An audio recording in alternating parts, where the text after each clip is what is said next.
Monsieur le Président de l'Assemblée générale, Mesdames et Messieurs les chefs d'État et de gouvernement, Monsieur le Secrétaire général de l'Organisation des Nations Unies, Mesdames et Messieurs, à l'entame de mes propos, je voudrais vous adresser les chaleureuses salutations de Son Excellence le colonel Assimi Goïta, président de la transition, chef de l'État du Mali, celle du gouvernement et du peuple malien.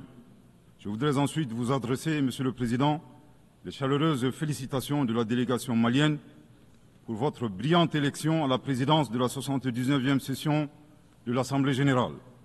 Votre beau pays, le Cameroun, pays africain frère et ami, entretient d'excellentes relations avec mon pays.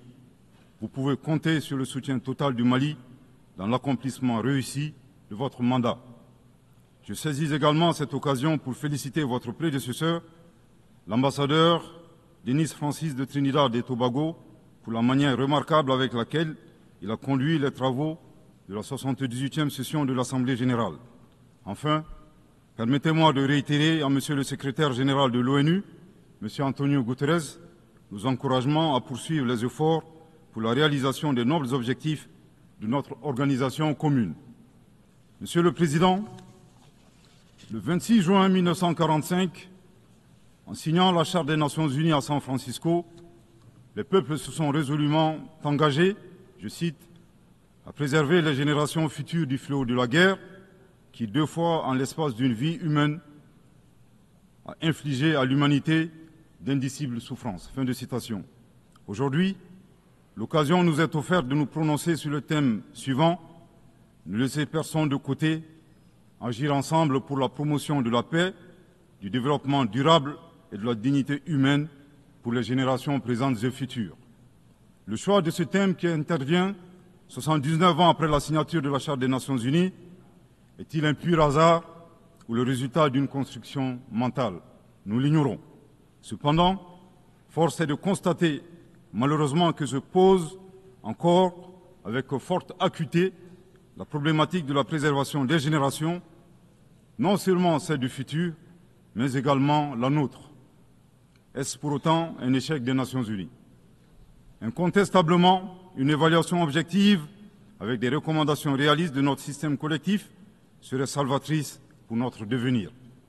Monsieur le Président, le Mali salue la pertinence de ce thème qui est d'une actualité brûlante, tant il est vrai que les tensions et les guerres en cours continuent, hélas, de menacer la paix et la sécurité internationale, le développement et les droits fondamentaux des populations.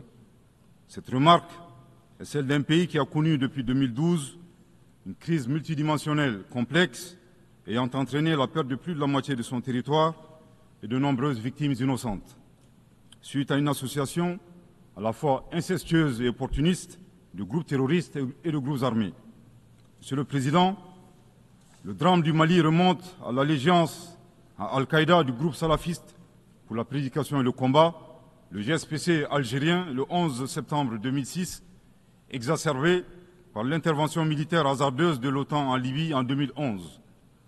La déstabilisation de ce pays frère a aggravé les facteurs d'insécurité dans nos pays, à savoir le terrorisme, les trafics en tout genre, le blanchiment de capitaux, les conflits communautaires manipulés par les terroristes et leurs sponsors étatiques étrangers et les actions violentes d'individus isolés.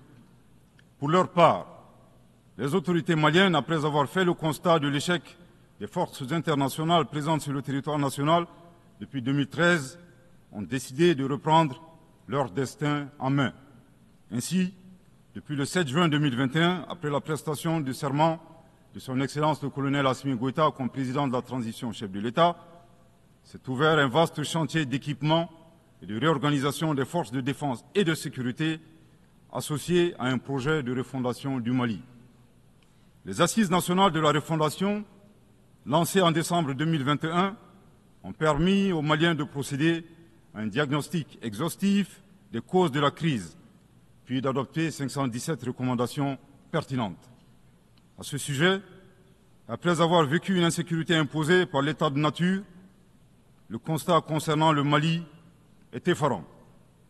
Violenté, humilié, pillé et torpillé, abandonné en plein vol, poignardé dans le dos, les expressions ne sont pas limitatives pour décrire la souffrance subie par le peuple et les forces de défense et de sécurité maliens. Fort de cette expérience et réalisant que le péril malien ne résultait que de l'état de nature, son Excellence le colonel Assimi Goïta, président de la transition, chef de l'État, s'est contraint d'élaborer une vision réaliste de la géopolitique en convoquant un proverbe populaire en langue bambara, ici traduit librement et contextualisé, je cite, « La succulence de la sauce des uns dépend du pillage des bovins des autres ». Fin de citation. Thomas Hobbes, décrivant l'état de nature de manière identique, affirmait, je cite, que l'homme est un loup pour l'homme. Grâce à ce proverbe qui fait référence à la gastronomie et à la cinégétique, le chef de l'État décrit la dure réalité impitoyable des relations internationales et surtout la place de l'Afrique, dont le pillage des matières premières a servi au développement des autres et non celui des Africains dans leur grande majorité. À cette vision s'ajoute une orientation du chef de l'État qui appelle les Maliens, dans le cadre de la refondation, à redevenir eux-mêmes. En effet, le chef de l'État a procédé le 23 avril 2024 au lancement du programme national d'éducation aux valeurs, qui vise un retour aux sources sans lesquelles il serait difficile d'envisager un avenir radieux pour notre pays dans sa quête légitime de souveraineté. L'invitation à redevenir nous-mêmes ne saurait faire l'économie de la question de savoir qui nous sommes. La réponse immédiate à cette interrogation est donnée par la devise du Mali, un peuple, une grande famille, nation cosmopolite, un but, magnifier la diversité dans l'unité, unis pour bâtir le bien commun, et enfin une foi, la foi à ce que Dieu a donné comme ressource pour la réalisation de la prospérité.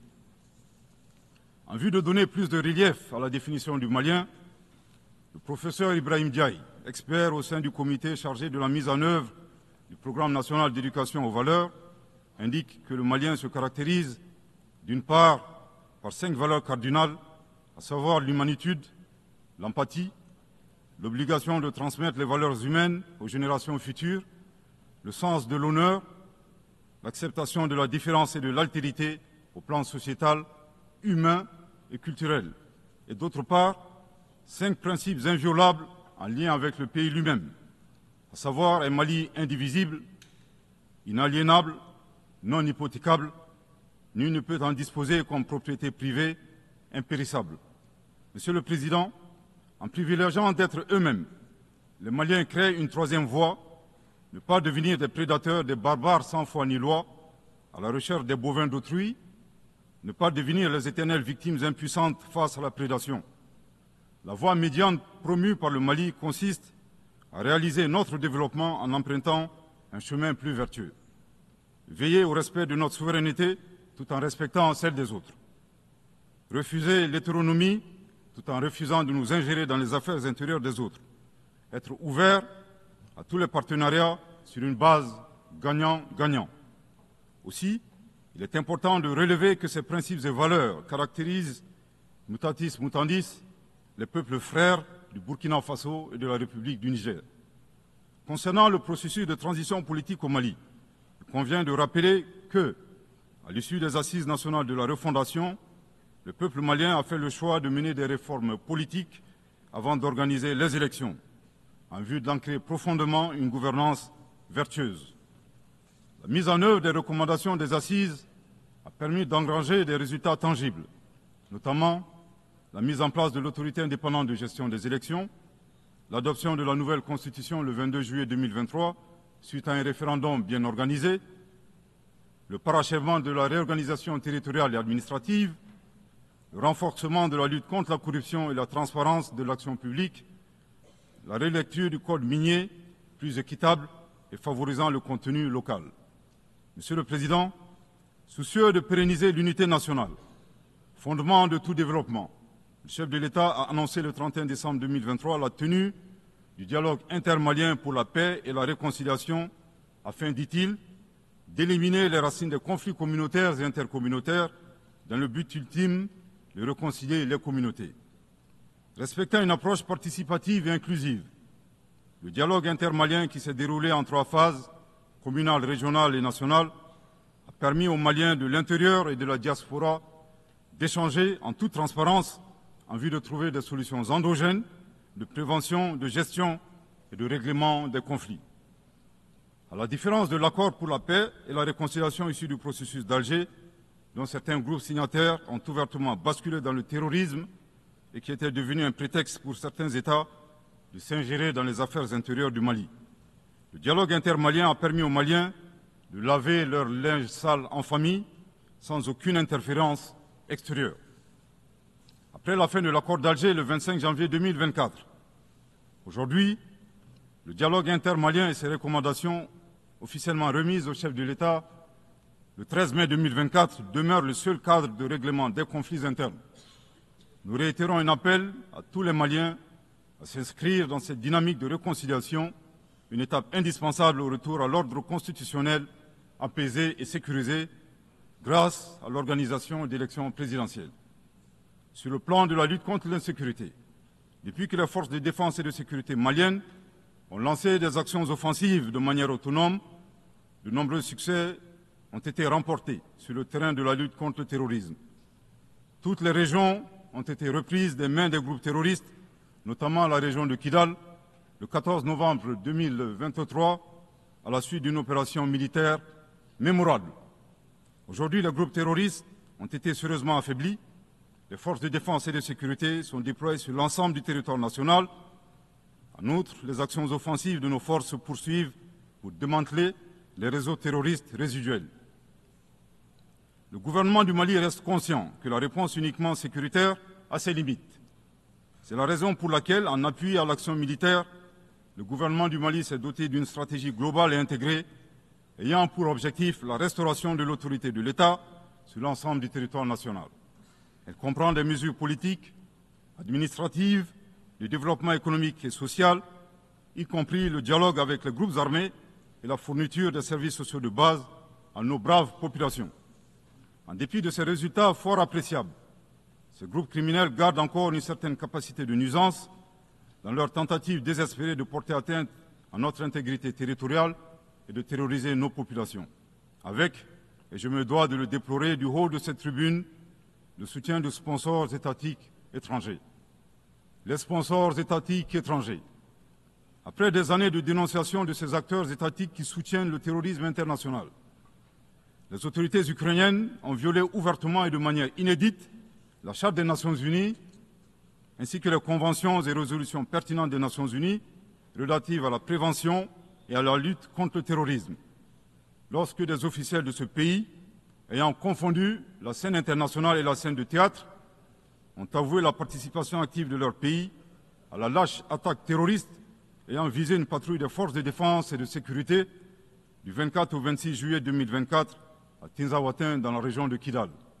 Monsieur le Président, au regard de la complexité de la situation au Sahel, et motivés par leur seul désir de prendre le destin de leur pays en main, Leurs Excellences, le capitaine Ibrahim Traoré, président du Faso, chef de l'État du Burkina, le colonel Assimi Goïta, président de la transition, chef de l'État du Mali, et le général de brigade Abdourahmane Tiani, président du Conseil national pour la sauvegarde de la patrie, chef de l'État du Niger, ont dans un premier temps institué l'Alliance des États du Sahel, une architecture de défense collective et d'assistance mutuelle dans la lutte contre le terrorisme, en signant la charte du Liptako-Gourma le 16 septembre 2023.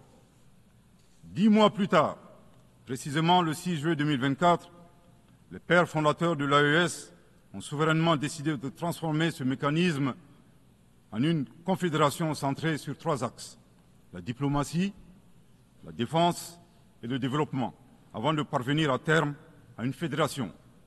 En si peu de temps, des résultats édifiants ont pu être obtenus dans la lutte contre le terrorisme grâce à la mutualisation des moyens de défense, des opérations militaires conjointement menées et un engagement sans faille à éradiquer le terrorisme. C'est la raison pour laquelle les États membres de la Confédération des États du Sahel ont adressé le 19 août 2024 une lettre conjointe au Conseil de sécurité des Nations Unies pour dénoncer le soutien des autorités ukrainiennes au terrorisme international, condamner l'agression contre le Mali, demander au Conseil de sécurité de prendre des mesures appropriées contre les autorités ukrainiennes. Soit dit en passant, qu'il me soit permis de rappeler que ce nouvel envoi de lettres intervient pendant que le Mali attend encore la suite réservée à une précédente lettre de saisine du Conseil de sécurité des Nations Unies en date du 15 août 2022 afin d'exposer les actes d'agression français à son encontre ainsi que leur implication dans la promotion des 3 formes de terrorisme au Sahel, à savoir le terrorisme armé, le terrorisme économique et le terrorisme médiatique. Couvrant une superficie de 2 758 000 km², avec 71 millions d'habitants, majoritairement jeunes, un potentiel économique exceptionnel, un sous-sol riche de la quasi-totalité des éléments du tableau de Mendeleïev, la particularité de la Confédération des États du Sahel réside dans l'état d'esprit des chefs d'État, des peuples et des forces de défense et de sécurité de la Confédération, forts de leur dignité et de leur honneur. Motivés plus que jamais par le sang versé des leurs, décidés à combattre le terrorisme sous toutes ses formes et honorer la mémoire des victimes, civiles comme militaires, sahéliennes comme étrangères, de la barbarie, déterminés à défendre l'intégrité de leurs terres et assurer leur prospérité de manière pacifique. Comme le stipule le préambule de la charte du Liptako-Gourma, qui fait référence à plusieurs organisations internationales, notamment la CEDEAO et les valeurs universelles. Au Seigneur de la guerre et du chaos, avec l'aide de Dieu, nous triompherons encore et toujours de vos œuvres funestes et diaboliques. Curieusement, depuis la création de l'AES, nous avons été surpris par l'hostilité farouche avec laquelle elle a été accueillie, en particulier par certains responsables de la CEDEAO, aux ordres d'entités impérialistes et néocoloniales. Le reste de l'histoire est connu. Amadou Hampâté-Bâ disait, je cite, « À trop vouloir jeter une grenouille qui vous dégoûte, elle finit par tomber dans une bonne mare. » Fin de citation. La Confédération des États du Sahel est ouverte à tous les investisseurs, à condition que le partenariat profite aux populations sahéliennes et à la condition de respecter la souveraineté des États. Monsieur le Président, c'est l'occasion pour moi de saluer les relations de coopération exemplaires et fructueuses entre le Mali et la Russie, la Chine, la Turquie, l'Iran et bien d'autres alliés sincères. Le Mali reste ouvert à tous les partenaires qui souhaitent l'aider à relever ces multiples défis. À cet égard, je réaffirme que le gouvernement du Mali reste disposé à poursuivre et à renforcer sa coopération avec l'ONU, notamment à travers les agences, fonds et programmes avec lesquels nous entretenons d'excellentes relations de coopération. Nous saisissons également cette opportunité pour saluer et reconnaître la sagesse de son Excellence, Monsieur le Président Abdelmadjid Tebboune, président de la République algérienne démocratique et populaire. Le 29 août 2024, lors d'une tournée dans le sud algérien, vous déclariez que la Libye, le Niger et le Mali sont des nations fraternelles que vous soutiendriez et non desserviriez. Le peuple malien n'a pas été surpris par ces propos, qui indiquent éloquemment votre panafricanisme, à l'instar de vos célèbres prédécesseurs, dont feu le président Abdelaziz Bouteflika, affectueusement appelé Abdelkader Mali. Suite à son établissement à Gao et l'engagement des autorités maliennes à travers les actions suivantes. Offrir le territoire malien comme base arrière aux Moudjahidines, ouvrant ainsi un front sud. Participer aux affrontements armés contre le colonisateur français en déployant des combattants maliens aux côtés des Moudjahidines sur le territoire algérien pour défendre la liberté et la dignité des Algériens. Défendre la cause algérienne dans toutes les instances diplomatiques jusqu'au recouvrement de leur indépendance. Cependant, il est de notre devoir d'appeler votre haute attention sur les propos incongrus de vos collaborateurs, allant à contresens de votre souhait de promouvoir des relations harmonieuses avec vos voisins dans le Mali. Le 31 juillet 2024, le ministre algérien des Affaires étrangères déclarait que la crise malienne n'avait pas besoin de solution militaire. C'était un conflit entre frères. La solution ne peut être que politique.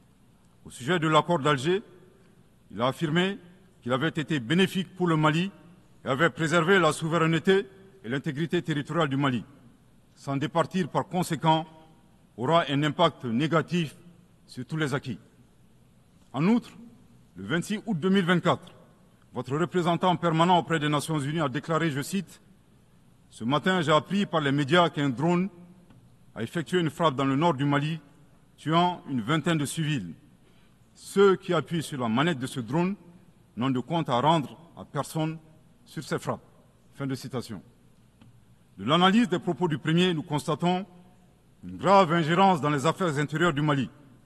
En effet, la nature de la solution déployée par les autorités maliennes ne concerne que les Maliens. Depuis la fin de l'accord d'Alger, le 25 janvier 2024, les Maliens n'expriment qu'un seul vœu le concernant, que son âme repose en paix. Monsieur le ministre des Affaires étrangères, l'accord est bien et belle mort, vos incantations ne serviront pas à le ressusciter. Vous me donnez l'occasion d'une part de vous réitérer que nul ne peut aimer le Mali plus que les Maliens, et d'autre part de vous rappeler que le Mali et son peuple ne seront pas des spectateurs face aux assauts et l'adversité. Pour chaque balle tirée contre nous, nous réagirons par réciprocité. Pour chaque mot employé de travers, nous réagirons par réciprocité. À bon entendeur, tant pis. Quant aux représentants permanents algériens, en plus d'offrir le gîte et le couvert, certainement avec de succulents plats de tchèque-tchouka et de chorba, à des terroristes et des renégats en débandade, son rôle d'estafette désorienté ne contribue guère à la promotion des relations de bon voisinage. De ces propos, il ressort des accusations graves et infondées. D'une part, la qualification de la nature civile des victimes à partir des médias est aventureuse et diffamatoire. Et d'autre part, en affirmant que les opérateurs de drones n'ont de compte à rendre à personne, il alimente une campagne de désinformation contre le Mali, tout en soutenant l'idée que les voyantes forces de défense et de sécurité maliennes seraient incapables de piloter des drones. Il me plaît ici de rappeler que la montée en puissance des FAMA n'est pas une vue de l'esprit, mais une réalité tangible qui a permis de reprendre le contrôle de l'ensemble du territoire national. Concernant l'usage des drones, les opérateurs sont bien des Maliens qui agissent avec professionnalisme, à l'instar du reste des forces de défense et de sécurité maliennes, et traitent les cibles terroristes suivant des procédures conformes aux normes internationales. À titre de rappel, il y a quelques années, les acteurs de l'instrumentalisation des droits de l'homme, déterminés à ternir la performance antiterroriste de l'armée nationale algérienne, ont mis en exergue la question subversive du qui tue qui.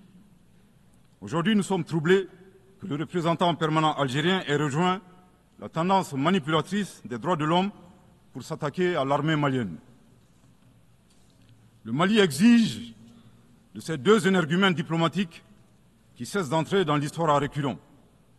Manifestement, ils ignorent tout à la fois de l'histoire entre les peuples frères du Mali et de l'Algérie et la contribution exceptionnelle du Mali à la guerre de libération algérienne, et certainement de la géographie, car ils considèrent à tort le Mali comme une wilaya, c'est-à-dire une province algérienne. Je répète, le Mali exige de ces deux énergumènes diplomatiques qui cessent d'entrer dans l'histoire à reculons. Manifestement, ils ignorent tout à la fois de l'histoire entre les peuples frères du Mali et de l'Algérie et la contribution exceptionnelle du Mali à la guerre de libération algérienne et certainement de la géographie, car ils considèrent à tort le Mali comme une wilaya, c'est-à-dire une province algérienne. Je répète pour une dernière fois, le Mali exige de ces deux énergumènes diplomatiques qui cessent d'entrer dans l'histoire à reculons. Manifestement, ils ignorent tout à la fois de l'histoire entre les peuples frères du Mali et de l'Algérie et la contribution exceptionnelle du Mali à la guerre de libération algérienne et certainement de la géographie, car ils considèrent à tort le Mali comme une wilaya, c'est-à-dire une province algérienne. Monsieur le Président, sur la situation régionale et internationale, le Mali reste très attentif au développement en cours en Afrique et dans le reste du monde. Ainsi sommes-nous préoccupés par le niveau de violence au Moyen-Orient, notamment dans les territoires palestiniens occupés. Le peuple malien réaffirme son soutien au peuple palestinien frère dans sa lutte légitime pour l'autodétermination. Le gouvernement du Mali réitère son appui à la solution à deux États, Israël et la Palestine, vivant côte à côte, en paix et en sécurité, à l'intérieur de frontières sûres et internationalement reconnues. Nous condamnons sans réserve l'usage indiscriminé de la force par l'armée israélienne contre les Palestiniens. Au plan humanitaire, le Mali est préoccupé par la situation précaire des millions de réfugiés et les déplacés internes dans le monde, du fait des conflits armés, des catastrophes naturelles et des changements climatiques. J'ai en ce moment une pensée toute particulière pour mes compatriotes réfugiés dans les pays voisins, pays que je remercie pour leur hospitalité et leur générosité. Je voudrais les assurer que le gouvernement malien ne ménagera aucun effort pour continuer à les assister et pour créer les conditions leur permettant de rentrer dignement et en toute sécurité dans leur localité d'origine. Les multiples défis à la paix et à la sécurité internationale appellent à la réforme de l'architecture dédiée des Nations Unies. Dans la même veine, le Mali continue de plaider pour la réforme de la gouvernance mondiale politique, économique et financière afin de créer les conditions optimales et justes du développement de nos pays. Dans cette dynamique, le Mali continue de plaider pour la réforme des institutions financières internationales comme la Banque mondiale et le Fonds monétaire international. De même, nous saluons les modèles alternatifs et crédibles tels que les BRICS. Les changements climatiques constituent également une menace réelle pour les générations présentes et futures. Nous devons avoir le courage de sortir du dogmatisme ambiant et des jeux d'intérêts étroits concernant cette problématique. À cet égard, le temps est venu de mettre effectivement en œuvre les décisions de nos sommets et de nos COP. Il est nécessaire que les pays à l'origine du réchauffement climatique assument leurs responsabilités pleines et entières, y compris celle de soutenir les efforts des pays du Sud pour un développement respectueux de l'environnement. Monsieur le Président, pour terminer, je voudrais faire observer que cette 79e session de l'Assemblée générale se tient dans un contexte de défis immenses pour nos États et pour nos institutions multilatérales. La paix et la sécurité internationale n'ont jamais été autant menacées depuis les deux grandes guerres, y compris par le terrorisme international et l'extrémisme violent. Dans un tel contexte, il sera difficile d'atteindre les objectifs de développement durable à l'horizon 2030 en termes d'éducation, de santé, d'accès à l'eau potable, d'énergie et de justice. Cependant, malgré ces péripéties, le Mali reste disposé à jouer toute sa partition dans la mise en œuvre de ses engagements nationaux et internationaux, tout en gardant un certain espoir en l'avenir. Que Dieu bénisse le Mali et préserve les Maliens des forces obscurantistes et destructrices du monde. Que Dieu bénisse la Confédération des États du Sahel et préserve les populations sahéliennes des forces obscurantistes et destructrices du monde. Que Dieu bénisse l'Afrique et préserve les Africains des forces obscurantistes et destructrices du monde. Que Dieu bénisse le monde et préserve l'humanité entière des forces obscurantistes et destructrices du monde. Je vous remercie de votre très aimable attention.